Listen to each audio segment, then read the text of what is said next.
I will be whole. I wanna be, I gotta be made whole. I gotta be, it's time to be made whole. I'm gonna be, just wait and see. I will be whole. We hear a lot of discussion about millennials and how they cope with life's challenges. We tend to evaluate their coping strategies as well, but oftentimes we forget to include them in our conversations. Today, we will give voice to two young professionals, Terina Jaynes and Wazeda Wilson. Terina and Wazeda, thank you so much for joining us today. Thank you for having us. Thank you for having us. Terina, we understand that you work in government. Tell us where you work and what you do. Well, I work with the Lucas County Board of Commissioners as a purchasing oracle lead. And what I do is I create negotiations for, I work closely with diversity, equity, and inclusion with the minority suppliers. And I make sure that they are included in all of the negotiations as well. So they are able to, get a job with the government as a minority business. The negotiations are like start from finish, could usually last for 1 month, or sometimes it could last all the way up to a whole year. So just seeing that all the way through and working with the suppliers to making sure that I'm answering their questions. I also train other government employees in the county, the new employees, anybody who need like refresher courses. I'm there for them. So I do quite a lot. It's a very, very important work. Government is not a place where you can afford to make mistakes. Yes. And then also bringing the issue of diversity, equity, inclusion to it, and fairness. So you're able to integrate social justice in a sense into your work. So that is laudable, and you should be very proud. Oh, thank you. You're welcome. Wazeda, you are interested in education like I am. So tell us about where you work and what you do day to day. I work as an art teacher for Toledo Public Schools. One thing that I do is I view the curriculum maps and I find art projects and try to simplify them for ways that kids in the inner city will understand. Okay, so you are integrating cultural competence and culturally responsive pedagogy into Common Core standards. Yes. That's not easy to do. A lot of seasoned teachers struggle with that 10, 20 years into their career. So you should also be very proud of what you do. Thank you. All right, so tell me then, for both of you, and you can one at a time chime in, what is the most inspiring part of your job? Well, the most inspiring part of my job is making sure that these minority businesses have a seat at the table as well as the big businesses. So, so I'm just like their point of contact, making sure that they are included in every negotiation and if they're interested, whatever, their category codes are. So making sure that they have a chance to, apply for the government jobs as well. So. All right. And you, Wazeda? The most inspiring part about my job is working with inner city students, for them to see me who looks like them, who experience the same struggles that they experience and walk the same grounds that they walked. Wow. Well, tell me this. Well, I know that both of you are working mothers. So tell me, how does working outside the home enhance your skills as a mom? I feel working outside the home enhanced my skills as a mom because the skills that I learned on the job, I can take home and use it, for my children. Like, for example, as patients, like I work with a bunch of different types of people. And that's a lot of different personalities. So I have to know how to handle each of those personalities, and that results in like a lot of patience. I have to have a lot of patience and know how to cope with those people. So I can bring that skill at home, because being a mom, that's a lot of work and it can get overwhelming. So you have to know how to be patient with your kid and know that each child is different and you can't handle every child like the same. Amazing. Waz, tell me how working has enhanced your skills as a mother. Well, the same like she said, patience. You learn that every kid is different. Nobody is the same. No two kids are the same. So you have to have patience. You have to know what works for one kid is not going to work for the other. Another thing is professionalism. I love that my kids see that I'm a professional, that they see me being a professional, coming, even when we go out, a lot of the students, being that we're also living, in the inner city also, they see me in the summer. Hey, Miss Wilson, they're happy to see me. And my kids love to see that their mother is a professional and she's liked amongst kids in the community, neighborhood, schools. Amazing responses, both of you. So let's change the question a little bit. So how does working out of the home challenge you as a mother? How does it make parenting a little harder sometimes?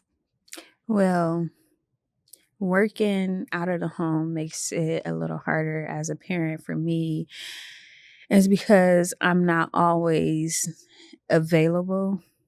So, like me and my kids, they have to be to school at 8:30. I have to be to work at 8:30.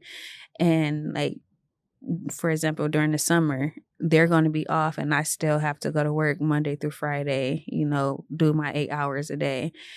And so I'm just missing out on that time, or the extracurricular activities that they're doing. I'm not able to always be there to take them, to their programs that they're interested in. I got to either take off time or, pick and choose my battles, basically. Understood. Wazeda? So for me, being a teacher, sometimes it's 25 or 26 students and one me, is dealing with a lot of different energies, a lot of personalities, a lot of different backgrounds. Sometimes on hard days, it's hard to, it gets a little challenging to deal with. And then I go home and I have 2 school-age kids, and sometimes I'm tired. And sometimes it's hard for me to even want to, when I want to relax, I still have 2 kids that's waiting for me hand and foot. Not hand and foot. They need me to do things for them. I need to be their mother. But by the end of the school day, I'm tired. I'm beat, worn out. That's true. And we are hard on educators as a society. And one thing that I try to remind people is that most of the time, educators are parents too. And whereas they are doing their very best to be attentive to your children, understand that they're worried about their children as well. Yes. So give them grace. Okay, next question. What is your definition of being mentally well? My definition of being mentally well is being able to cope with life different stressors and being able to function like in the world all together.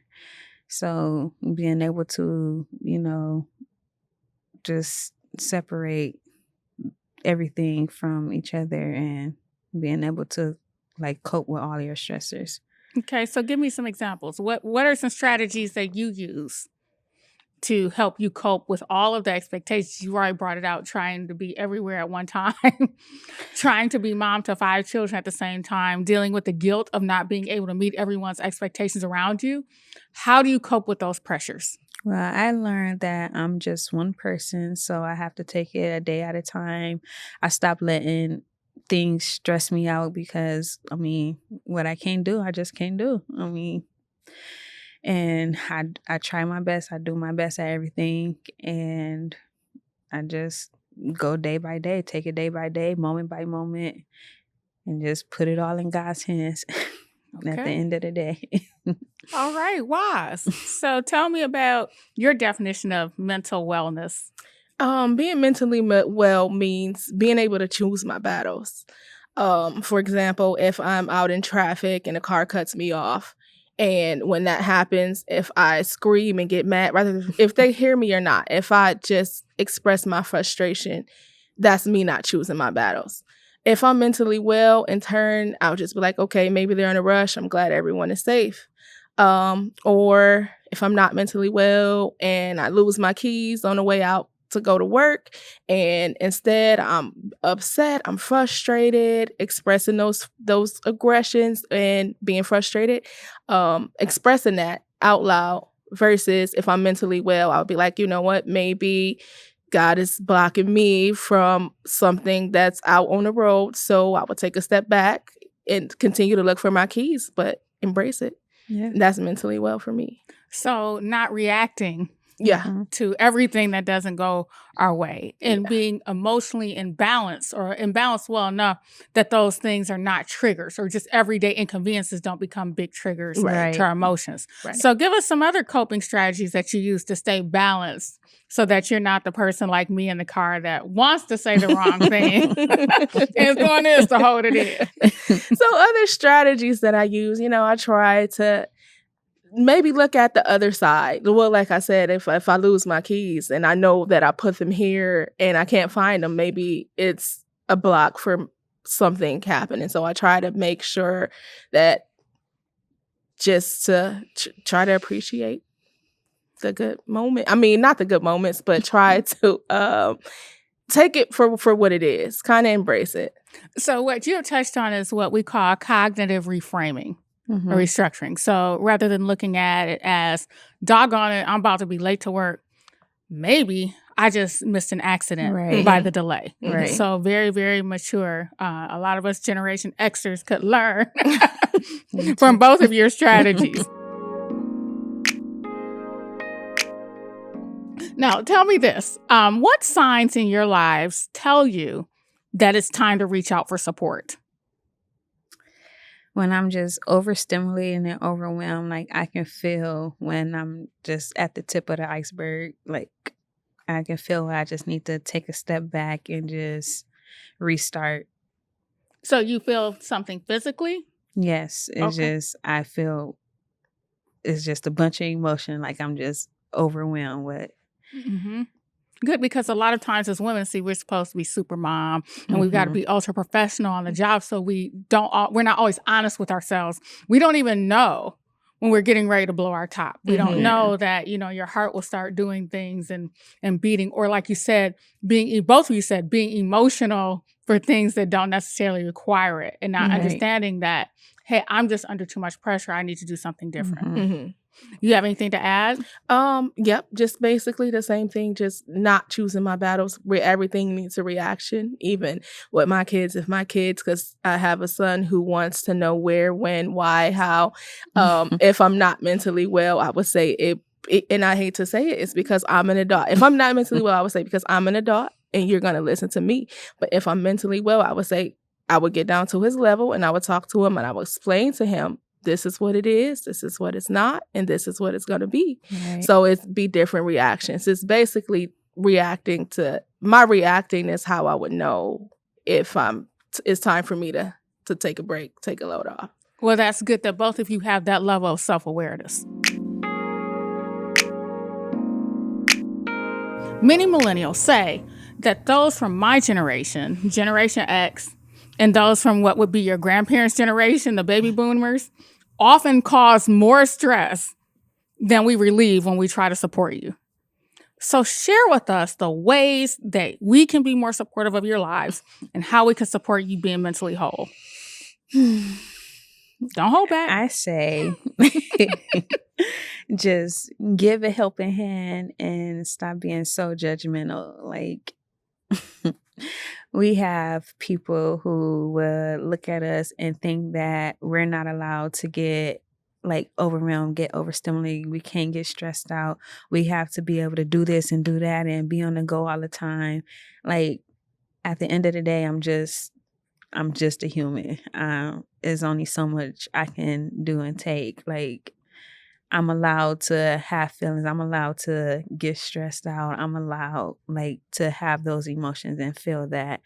There might be some days where someone come over in the house, have the kids' toys everywhere, and just because I'm letting them be kids and play, and it's not a museum, and just being kids and play.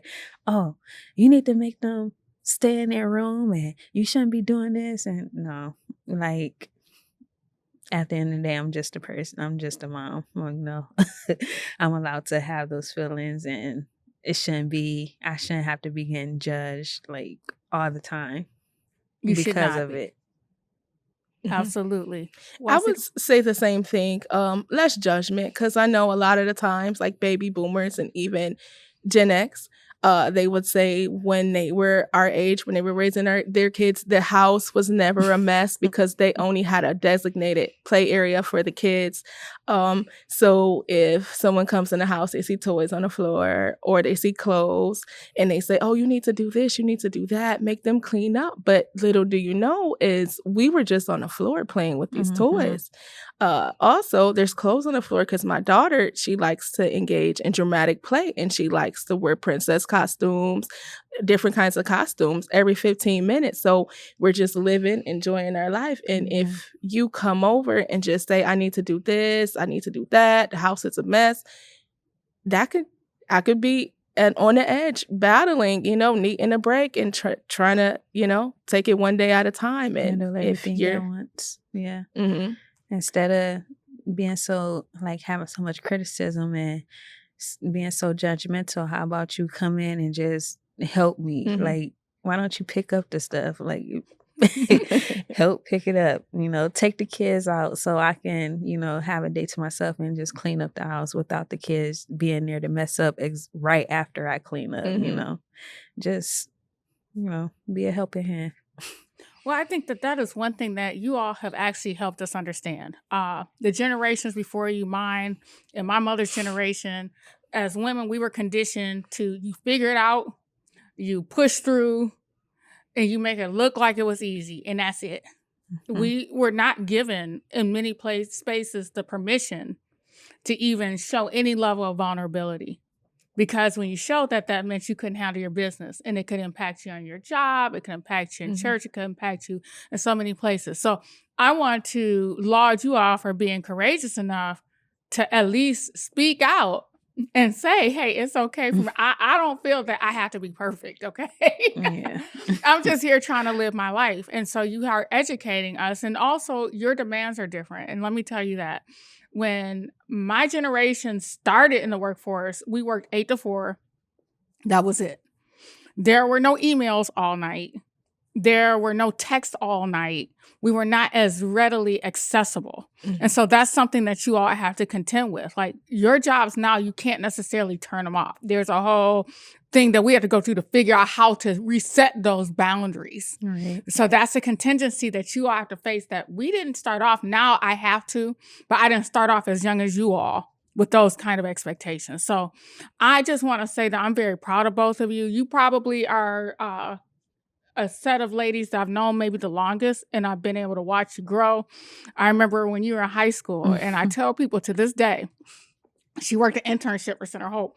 And I said, all I had to do was tell Terina something one time, and she had it. She never made a mistake. I never had to repeat it. I remember her first day, I asked her and another intern to do a report, like a presentation on professional attire. And they blew me away. Like, they put these amazing pictures up and they delivered it. So I gave them an hour to put it together. And I said, she's going places. Like, and I hope that opportunities are made for her to do it. So where you are in life is not a surprise. We all knew you had it, and we're glad that you're operating in it, getting those opportunities in all these promotions. We're proud of you. Thank you. And as for you, Ms. Wise, I wasn't around you as much, but I know during your college career, there are people that would say, why don't you do this or why don't you do that? And you always had to focus, I'm doing this, I'm going here, and this is how it's going to be. Right. And you have continuously been focused. You have graduated, you have worked, you have purchased your home. Everything that you said you were going to do, you're putting those things in place. So congratulations to both of you. Thank you. And thank you for spending time with us this afternoon. I'm sure a lot of women are going to learn a lot from you. Thank you. Thank you. Terina and Wazeda showed us that millennials have a lot of valuable coping strategies to share. One critical takeaway was the importance of giving grace. If we want to be whole, we must love ourselves and do all we can to not create psychological wounds in our fellow sisters. When we see each other again on Elevating Wholeness, we'll spend time with Dr. Dione Somerville, president of Owens Community College. Dr. Somerville will share her journey through academia, talk about the challenges that come with all achievements, and offer tools for stress management. This podcast series was funded by the Ohio Department of Mental Health and Addiction Services and the Lucas County Mental Health and Recovery Services Board. Special thanks to Owens Community College for their support of this episode.